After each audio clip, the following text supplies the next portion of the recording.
Welcome back to all of you who are taking online video classes. This is my third video related to class 12th entrepreneurship subject.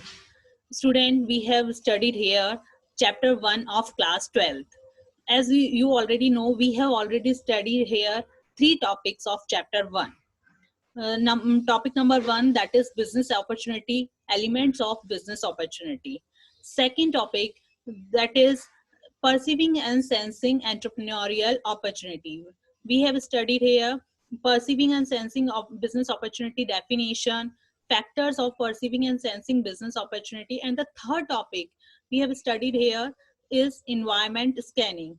We have studied environment scanning definition, why environment scanning is necessary for any business, and the importance of environment scanning. Now we are moving our fourth topic of chapter 1, that is business environment. अब हम business environment के बारे में बात कर रहे हैं. क्या होता है बिजनेस एनवायरनमेंट, क्यों बिजनेस एनवायरनमेंट को जानना जरूरी है, क्या इसके बिना बिजनेस एनवायरनमेंट ऑपरेट कर सकते हैं, ये सब हम इस टॉपिक में देखेंगे. सबसे फर्स्ट जो हमारे पास यहाँ पे है, हम यहाँ पे पढ़ेंगे definition of entrepreneurial environment. That is entrepreneurship environment किसे कहते हैं? In entrepreneurship environment refers to the various forces within which various small, medium, and large enterprises operate.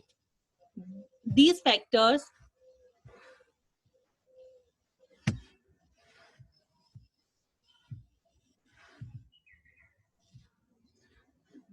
entrepreneurship environment refers to the various forces within which various small, medium, and large enterprise operate. These factors exert influence upon each other and do not operate in isolation. हम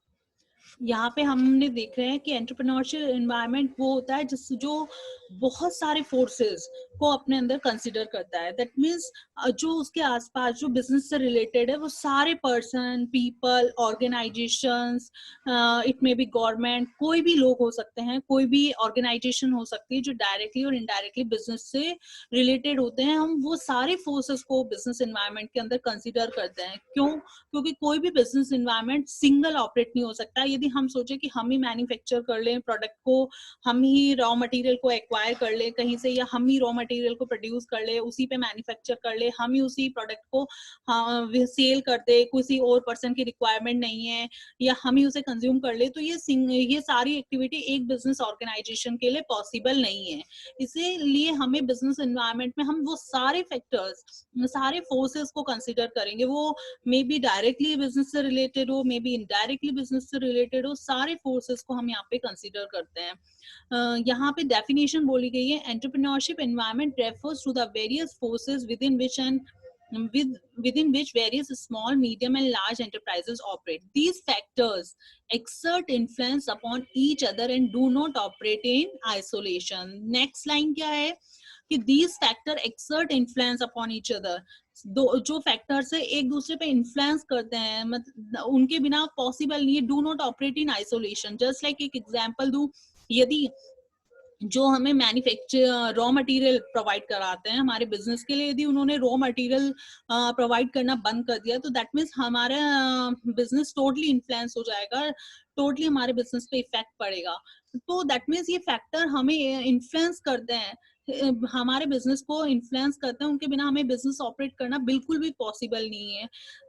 do not, हम हमारे business को isolation single operate नहीं कर सकते हैं. तो हमें इन सारे फैक्टर्स को कंसीडर करना पड़ेगा. यदि मैं बोलूं कि हमारे आसपास सारे बिजनेस एनवायरनमेंट से रिलेटेड, इट में भी कोई भी हो सकते हैं, सप्लायर्स हैं, बायर्स हैं, ऑर्गेनाइजेशंस है, डिफरेंट ऑर्गेनाइजेशन है, गवर्नमेंट है, या इकोनॉमिक पॉलिसीज है, या हमारे टैक्सेशन पॉलिसीज हैं जो हमारे बिजनेस को डायरेक्टली एंड इनडायरेक्टली इफेक्ट कर रही है. वो सारे फैक्टर्स, सारे फोर्सेस एंटरप्रेन्योरशिप एनवायरनमेंट के पार्ट हैं. अब हम पढ़ते हैं इसके लेवल्स. बिजनेस एनवायरनमेंट 2 लेवल्स है. बिजनेस एनवायरनमेंट के 2 लेवल्स होते हैं, that is micro environment and macro environment. मैं यहाँ पे कहूंगी बिजनेस इन्वायरमेंट को 2 पार्ट्स में डिवाइड कर दिया गया है। First one is micro environment and the second one is macro environment. Micro environment क्या होता है, मैक्रो इन्वायरमेंट पहले इसके बारे में स्टडी करेंगे। Micro environment that is the internal environment of business organization, जो बिजनेस से डायरेक्टली और इनडायरेक्टली जुड़ा होता है। जो बिजनेस का इंटरनल इन्वायरमेंट है वो उस पर बिजनेस कंट्रोल कर सकता है खुद, वो उसके अंदर चेंजेस खुद लेके आ सकता है। जैसे यहाँ पे माइक्रो इन्वायरमेंट के पार्ट्स दिए हुए हैं, suppliers, customers, intermediaries, competitors, general public. ये सब माइक्रो, ये सब बिजनेस के इंटरनल इन्वायरमेंट के पार्ट है। इन्हें बिजनेस इन्फ्लुएंस कर सकता है, इनके अंदर चेंजेस ला सकता है अपने अकॉर्डिंग जैसा उसे सुटेबल लग रहा है। ये सब माइक्रो इन्वायरमेंट के पार्ट है। सप्लायर, यदि मैं यहाँ पे बात करूँ सप्लायर्स की, सप्लायर्स कौन है, जो हमारे बिजनेस के लिए प्रोडक्ट सप्लाई करते हैं। यदि वो हमें, सपोज करो पर्टिकुलर सप्लायर हमें गुड्स प्रोवाइड कर रहा है, हमारे लिए रॉ मटेरियल प्रोवाइड कर रहा है, और यदि वो उसने बंद कर दिया है या उसने मना कर रहा है, तो हम दूसरा सप्लायर चूज कर सकते हैं। हम कस्टमर्स की बात करें तो कस्टमर हमारे नेशनल लेवल पे हो सकते हैं, इंटरनेशनल लेवल पे हो सकते हैं। ये हमें, दैट मीन्स यहाँ पे कहने का मतलब है माइक्रो इन्वायरमेंट हमारा बिजनेस का इंटरनल इन्वायरमेंट है। हम उसमें वेरिएशन ला सकते हैं, चेंजेस ला सकते हैं, हम उन्हें हमारे अकॉर्डिंग सेट कर सकते हैं। और भी जो माइक्रो इन्वायरमेंट है इसके बारे में हमने डिटेल डिस्कशन क्लास 11th में कर लिया था, इसलिए यहाँ पे क्लास 12th में इसके बारे में डिटेल स्टडी नहीं करनी है। यहाँ पे हम जो डिटेल स्टडी करेंगे वो है मैक्रो इन्वायरमेंट के बारे में। Macro environment, first of all हम जानेंगे कि मैक्रो इन्वायरमेंट होता क्या है। मैक्रो इन्वायरमेंट को यदि मैं सिंपली बोलूं तो macro environment is not controllable by the business firm, it is too huge and unpredictable to take control. That means ये हमारे बिजनेस का एक्सटर्नल इन्वायरमेंट होता है। माइक्रो इन्वायरमेंट हमारे बिजनेस का इंटरनल इन्वायरमेंट होता है, उसी तरीके से मैक्रो इन्वायरमेंट हमारे बिजनेस का एक्सटर्नल इन्वायरमेंट होता है, जिसको हम प्रिडिक्ट नहीं कर सकते कभी भी कि हाँ ऐसा होगा। उसके अकॉर्डिंग हमें हमारे बिजनेस में चेंजेस लाने होंगे। ऐसा नहीं कि गवर्नमेंट ने कोई पॉलिसी लेके आ गई हो तो हम बोलेंगे कि नहीं आप चेंज करो, ये हमारे बिजनेस के लिए सुटेबल नहीं है। जो पॉलिसी है हमें हमारे बिजनेस को उसके अकॉर्डिंग चेंजेस करने पड़ेंगे, दैट इज मैक्रो इन्वायरमेंट। तो बेसिकली मैं कहूँ कि macro environment is external environment of business organization, तो ये बिल्कुल करेक्ट होगा। इसको और अच्छा से समझने के लिए हम इसके डिफरेंट जो पार्ट्स है उसके बारे में स्टडी करेंगे। मैक्रो इन्वायरमेंट के जो सब पार्ट है वो है political environment, economic environment, social environment, technological environment, ecological environment and legal environment. इनको यदि लर्निंग के पॉइंट ऑफ व्यू से हम बोलें तो इसको शॉर्ट में बोलते हैं पेस्टल मॉडल। यहाँ पे इसका नेम भी मेंशन है, पेस्टल। पेस्टल मॉडल बोल सकते हैं, पेस्टल इन्वायरमेंट बोल सकते हैं। PESTEL is related to P for political, E for economic, S for social, T for technological, E for ecological and L for legal। ये सारे जो मैक्रो इन्वायरमेंट के पार्ट है। एग्जाम में क्वेश्चन भी क्रिएट हो जाता है, what is pastel model, explain it. तो यहाँ पे हमें ध्यान रखना है कि पेस्टल मॉडल एक्सटर्नल इन्वायरमेंट को, मैक्रो इन्वायरमेंट को इंडिकेट करता है। अब हम बात करते हैं इन जो मैक्रो इन्वायरमेंट है उसके जो टॉपिक्स हैं उसको हम डिटेल में यहाँ पे स्टडी करेंगे।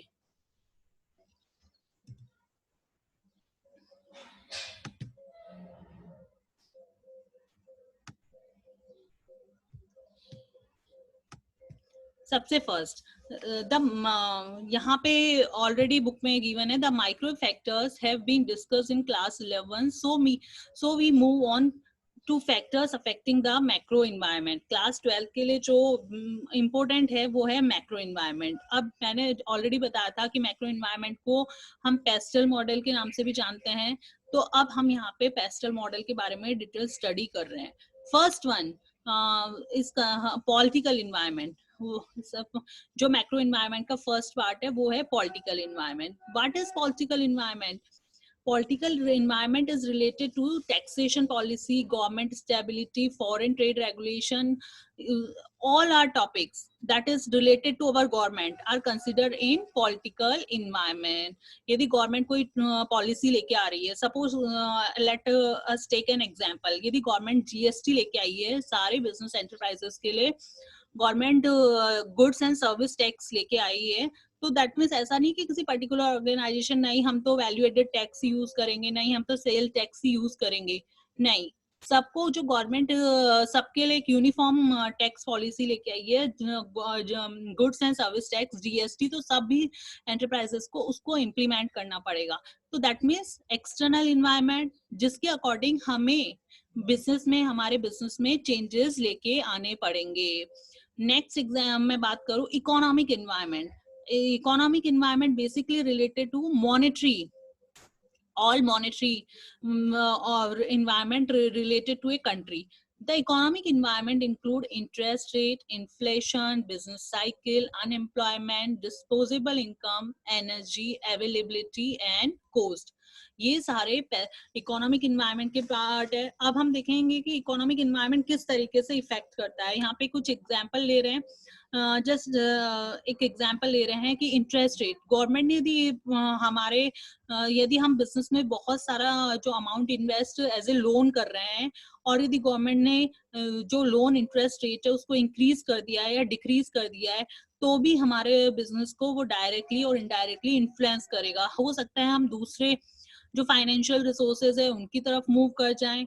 तो यहाँ पे इकोनॉमिक इन्वायरमेंट के बारे में यहाँ पे बताया गया है कि हमें हमारे बिजनेस में यदि इसके अंदर कोई भी चेंजेस आते हैं तो हमें भी हमारे बिजनेस को उसके अकॉर्डिंग प्रिपेयर करना पड़ेगा. नेक्स्ट है social environment. That is what is social environment? The social and cultural environment includes population demographics, social mobility, income distribution, lifestyle changes, attitude to work and leisure, level of education and consumerism. Social environment को मैं basically बोलूं कि तो it is related to our social environment. इसमें population demographics हो सकते हैं, that means population से रिलेटेड कोई भी फीचर्स, कोई भी चेंजेस जो पॉपुलेशन के अंदर आ रहे हैं वो रिलेटेड टू उनकी एज से आ सकता है, उनके टेस्ट से आ सकता है, उनकी लाइफ स्टाइल चेंजेस से आ सकता है, कुछ भी आ सकता है. यदि हम बात करें पीपल्स चेंज हो रहे हैं, उनकी ड्रेसिंग सेंस चेंज हो रहा है, उनका लाइफ स्टाइल चेंज हो रहा है, या उनका टेक्नोलॉजी को यूज करने का पैटर्न चेंज हो रहा है, या पर्टिकुलर टेक्नोलॉजिकल एडवांस हो रहे हैं पीपल, तो हमें भी हमारे बिजनेस में उसके अकॉर्डिंग चेंजेस लाने पड़ेंगे. ऐसा नहीं कि हम जो पुराना चलता आ रहा है उसी के अकॉर्डिंग चलेंगे. तो हमें जो जैसा सोशल इन्वायरमेंट है हमारे आसपास का, हमें उसके अकॉर्डिंग हमारे बिजनेस में चेंजेस लेके आने पड़ेंगे. नेक्स्ट बात करते हैं टेक्नोलॉजिकल इन्वायरमेंट.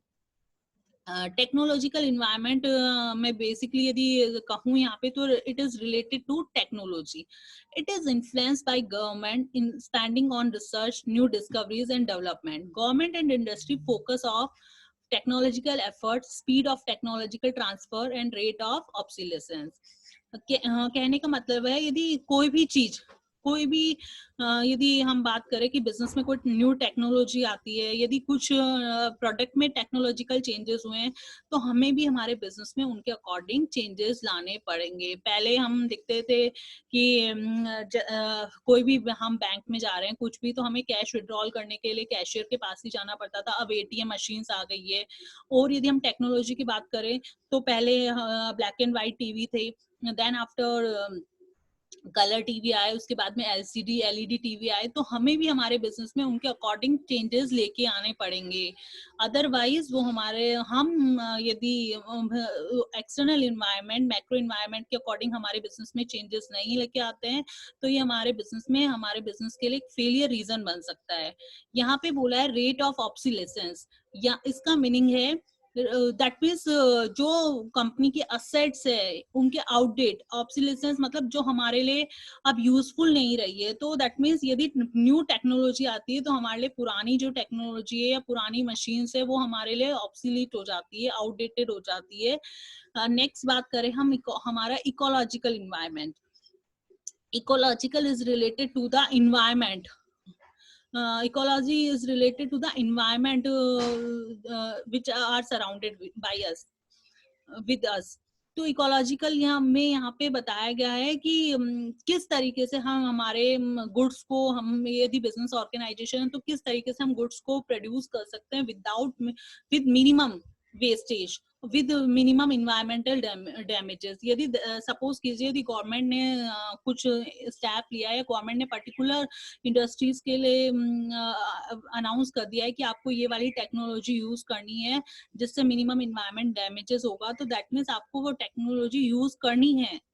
अदरवाइज आपका उस अदरवाइज लोग आपके अगेंस्ट हो जाएंगे, आपको सरवाइव करना बिजनेस में बहुत डिफिकल्ट हो जाएगा। हो सकता है गवर्नमेंट आपके बिजनेस प्रोडक्ट को बॉयकॉट कर दे।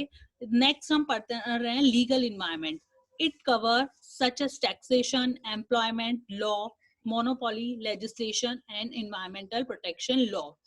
यहाँ पे हम बात कर रहे हैं legal environment that is related to the law. यदि कोई भी लॉ के अंदर कोई भी चेंजेस आते हैं, एम्प्लॉयमेंट से रिलेटेड आते हैं, या फिर जो हमारी टैक्सेशन लॉ से रिलेटेड, या कोई भी लॉ से रिलेटेड यदि हमारे बिजनेस में या जनरल गवर्नमेंट कुछ चेंजेस करती है तो हमें भी उसके अकॉर्डिंग चेंजेस करना पड़ेगा, हमारे बिजनेस में भी उसके अकॉर्डिंग चेंजेस करना पड़ेगा। ये हम देखते हैं एग्जाम में इससे रिलेटेड केस स्टडी क्वेश्चंस बहुत सारे आते हैं। यदि एग्जाम में हम देखेंगे टैक्सेशन पॉलिसीज से रिलेटेड टॉपिक यदि कंसीडर होता है तो हम उसको political environment and legal environment दोनों में कंसीडर कर सकते हैं। लेकिन यदि मैं कहूँ टैक्सेशन पॉलिसी यदि आ रही है तो वो बेसिकली पॉलिटिकल इन्वायरमेंट से है, लेकिन यदि टैक्सेशन लॉ आ रहे हैं तो वो लीगल इन्वायरमेंट से है। अब हम यहाँ पे बात कर रहे हैं कि इसको एक एग्जाम्पल जो पेस्टल मॉडल है, इसके हमने जो political, economical, social, technological, ecological and legal environment के बारे में अब यहाँ पे डिस्कस किया है। अब हम इनको एक एग्जाम्पल के थ्रू, यहाँ पे केस स्टडी गिवन है, केस स्टडी नहीं एक एग्जाम्पल दिया गया है एयरलाइन का। वहां पे बताया कि किस तरीके से एयरलाइन के पॉलिटिकल इन्वायरमेंट क्या है, इकोनॉमिक क्या है, सोशल क्या है। मैं यहाँ पे एक बार रीड करूंगी। For example, an airline is planning to expand over the next 5 years. The following would be some of the pestle factor it should consider. Political, एक एयरलाइन का पॉलिटिकल इन्वायरमेंट क्या होगा? Political unrest, terrorism, landing rights in foreign countries. Economic environment, economic environment एक airline के लिए क्या होगा? Oil prices क्या है, एक्सचेंज रेट क्या है, किसी दूसरी कंट्री से है तो टैक्सेशन पॉलिसी क्या है, इकोनॉमिक बूम और डिप्रेशन क्या है। सोशल इन्वायरमेंट की बात करें एक एयरलाइन के लिए क्या होगा? Change in population size, fashion, for example increasing willingness to go on short breaks. Technological environment, क्या होगा एक एयरलाइंस के लिए? Engine efficiency, new aircraft being plan, better and cheaper video conferencing. Next है इकोलॉजिकल इन्वायरमेंट। इकोलॉजिकल इन्वायरमेंट एक airline के लिए क्या होगा? Concern about the impact of carbon emission from jet engines, noise, resistance of airport expansion. Legal environment क्या होगा? Health and safety regulation, consumer legislation, for example compensation for cancelled flight, safety and security legislation. ये यहाँ पे airline का में इस जो pastel model है उसको कंसिडर किया गया है, यहाँ पे बताया गया है उसके बारे में। अब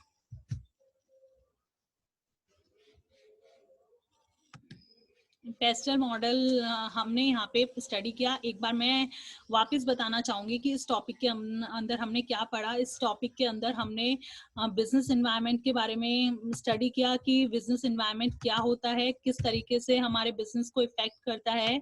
तो यहाँ पे हमने बिजनेस एनवायरनमेंट की डेफिनेशन देखी थी। Entrepreneurship environment refers to the various forces within which various small, medium and large enterprise operates. These factors exert influence upon each other and do not operate in isolation. अब हमने business environment के को देखा था कि business environment को 2 level में divide कर दिया गया है, that is micro level and macro level. Micro level जो माइक्रो एनवायरनमेंट होता है वो basically internal environment of an business organisation, और जो हम बात करें components of micro environment, that is buyers, suppliers, competitors, intermediaries, governments है। यदि हम बात करें macro environment is related to external environment of a business organization. It is uncontrollable.